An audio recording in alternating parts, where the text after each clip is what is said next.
अमीर ननद की गरीब भाभी। रीना एक मध्यम परिवार की लड़की थी, लेकिन उसकी भाभी शिवानी एक बड़े घर की बेटी। शिवानी की शादी अभिषेक से लव मैरिज थी। अरे भाभी, ये कितना अच्छा सूट पहना है आपने। काश ऐसा मैं भी पहन पाती। अरे क्यों नहीं रीना, वैसे भी तुम्हारा और मेरा नाम तो एक ही है, जब मन करे पहन लेना। भाभी, आपको आपके पापा ने कितने अच्छे कपड़े गहने दिए हैं। मैं उनकी इकलौती बेटी जो हूँ। बेटी तो मैं भी इकलौती हूँ, लेकिन क्या करे, पापा है नहीं, पता नहीं कैसे होगी मेरी शादी। तभी वहां शिवानी की सास आ जाती है। अरे क्यों नहीं करेगा भाई तेरी शादी धूमधाम से, आखिर जिम्मेदारी है तो उसकी। और वो दिन भी आ जाता है जब रीना की शादी तय हो जाती है। अभिषेक, क्या हुआ? आप इतने परेशान तो कभी नहीं दिखे। कोई बात है तो बताइए मुझे।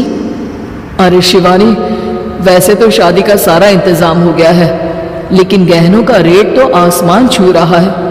कैसे क्या करूं, कुछ समझ में ही नहीं आ रहा। थोड़ी देर में शिवानी अपने पूरे गहने अभिषेक के सामने रख देती है। ये लीजिए, गहनों का इंतजाम भी हो गया। अरे नहीं नहीं शिवानी, मैं ये गहने किसी हालत में भी नहीं ले सकता। ये तुम्हारे पिता ने तुम्हें दिया था और तुम हो कि। तभी वहां सास आ जाती है। अरे तो क्या हुआ, इसकी तो हो गई ना शादी, अब किसे दिखाने हैं इसने गहने। सास गहनों का डिब्बा शिवानी के हाथ से लेकर वहां से चली जाती है। रीना की शादी धूमधाम से होती है और अब वो बड़े घर की बहू बन जाती है।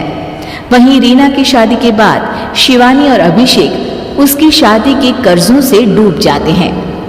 मैं सोच रही हूँ नौकरी करनी शुरू कर दूं, वैसे भी पढ़ी लिखी हूँ, आपकी थोड़ी मदद भी हो जाएगी। वैसे शिवानी, कुछ दिन कर लो तो अच्छा ही होगा, क्योंकि जरूरत भी है। अब शिवानी भी नौकरी करने लगती है और घर खर्चे में अभिषेक का हाथ बटाती है। एक दिन शिवानी, रीना का फोन आया था, कह रही थी कि आने वाले त्योहार में उसके ससुराल जाना है। ठीक है माँ। अरे ठीक तो है, लेकिन एक काम कर लेना, उसके सास ससुर से लेकर पूरे खानदान के कपड़े मिठाइयाँ सब ले आना, और हो सके तो रीना के लिए छोटे से कान में पहनने के बूंदे भी।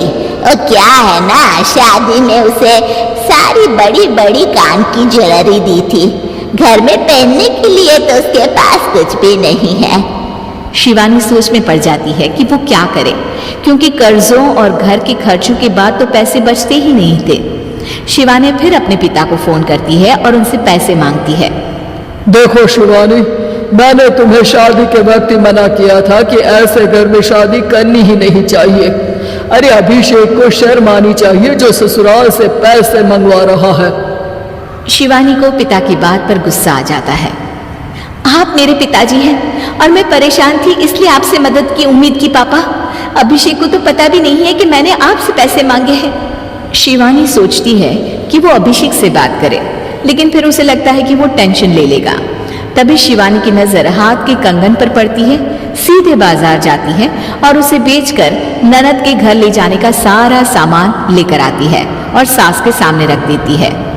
हाँ ठीक है, लेकिन फल थोड़े और अच्छी क्वालिटी के होने चाहिए थे।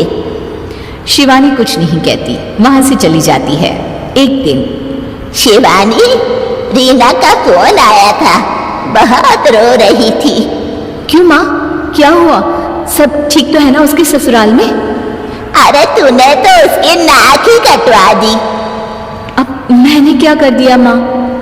कह रही थी कि बड़े घर की बहू है भाभी, जो कपड़े दिए वो ब्रांडेड भी नहीं थे। तू तो जानती है ना उन लोगों का पहनावा कितना अच्छा है। तू तो मेरी बेटी का भला कभी सोचती नहीं। हाय भगवान, अरे बड़े घर की बहू है, इसी बात की जलन है ना तुझे, लेकिन याद रख मेरी बेटी का सोचने के लिए भगवान है, तुम लोग कभी उसका बुरा नहीं कर पाओगे।